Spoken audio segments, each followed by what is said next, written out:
Good morning, I am N D Maharaj and I will be presenting the paper entitled Psychological Effect of COVID-19 on Healthcare Workers in Primary Care During SARS-CoV-2 Pandemic in Trinidad for the period of March 2020 to March 2021.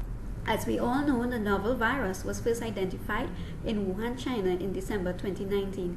When attempts failed to contain the virus, the WHO listed it as a public health emergency on January 30th and later as a pandemic on March 11th. Our first case appeared in Trinidad on March 12th. Lee et al. Showed that healthcare workers, including doctors, nurses, and other staff, show psychological problems during an infectious epidemic. Primary care is considered the gatekeeper to the healthcare system and is central to this function. Today, little is known about the extent to which the psychological status of primary health workers has been affected in COVID-19 in Trinidad.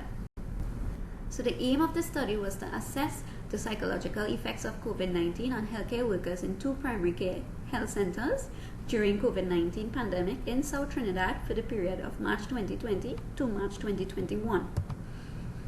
The objectives included to look at the impact on these workers, to determine the prevalence of depression, anxiety, stress, and PTSD, and to investigate any demographic associations. Methods used: a cross-sectional study with 2 validated tools, the impact of event scale revised, and the depression, anxiety, and stress scale 21 was used. Convenient sampling of 43 healthcare workers, and the data was analyzed using SPSS version 25.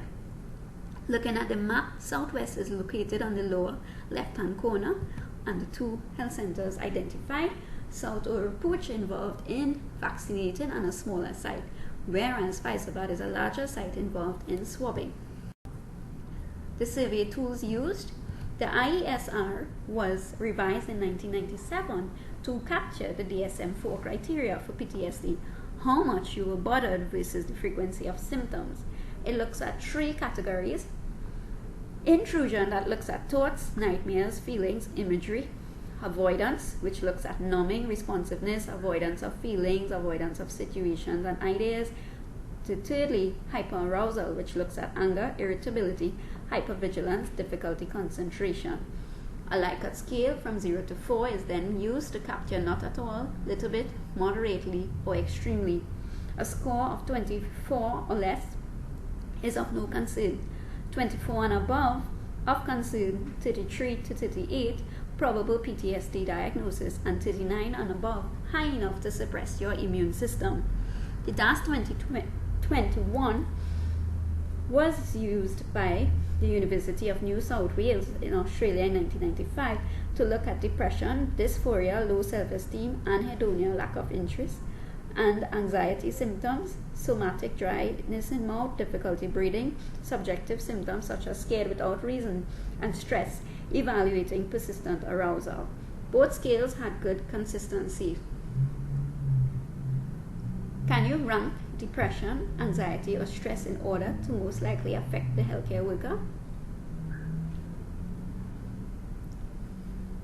Right. Our sample size was calculated using a z-score of 1.96, margin of error 5%, population size 43, population proportion unknown, so 0.5 was used. Calculated sample size of 39. The internal consistency was used using Cronbach's alpha. All of these categories had a greater value than 0.7. Statistical test use: Smirnov and Shapiro-Wilk test was used to see if the data was normally distributed. It was not.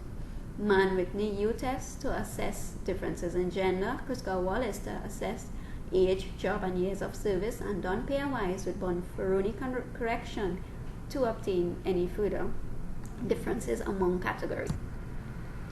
Looking at the demographics, a response rate of 93% was achieved. In terms of the age of the study population, the majority of workers were 30 to 39, with just 5% being 60 and above.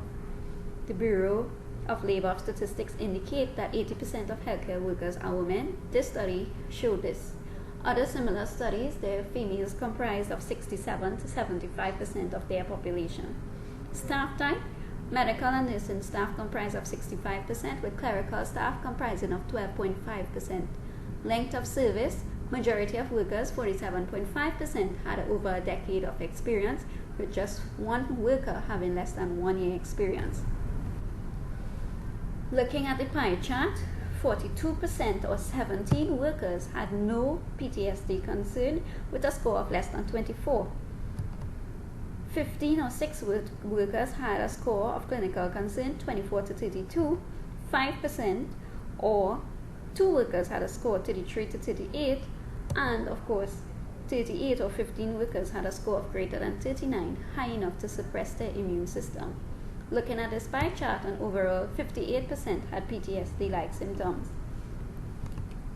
Considering the DAS 21 questionnaire, 47% or 19 workers had anxiety, 12 workers or 30% had depression symptoms, and 9% or 22% or 9 workers had stress-like symptoms. Looking at the results, for depression, females had a higher mean score for depression than males.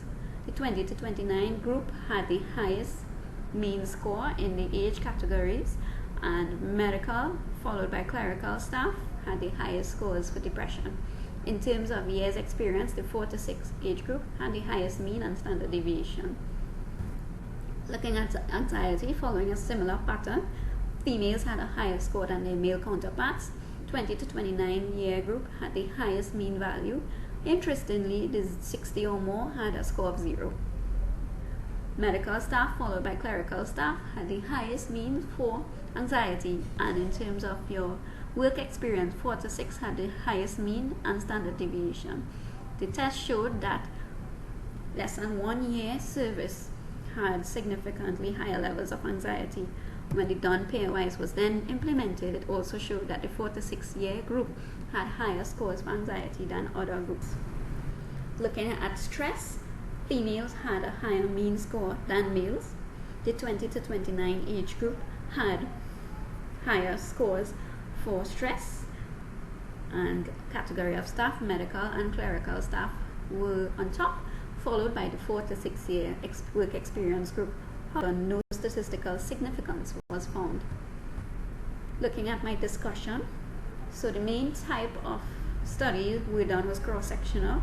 However, Ireland uses an observational cohort study. The sample size used were hundreds in all these studies. I used 39 in just 2 sites.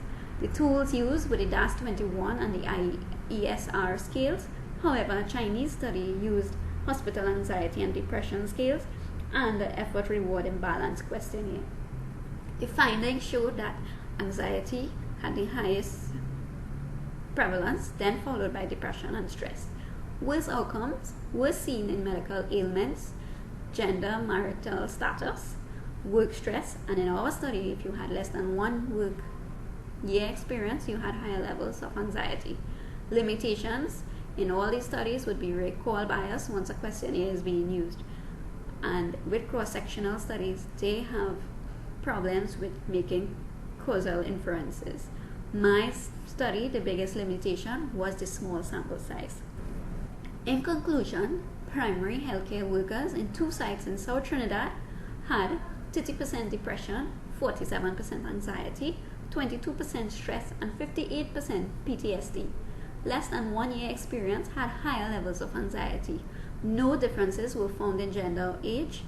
It is important to remember that this is just a snapshot of the psychological effects on the pandemic on primary healthcare workers. Future studies should be done to incorporate all RHAs and other departments like the ED that has high involvement in COVID management.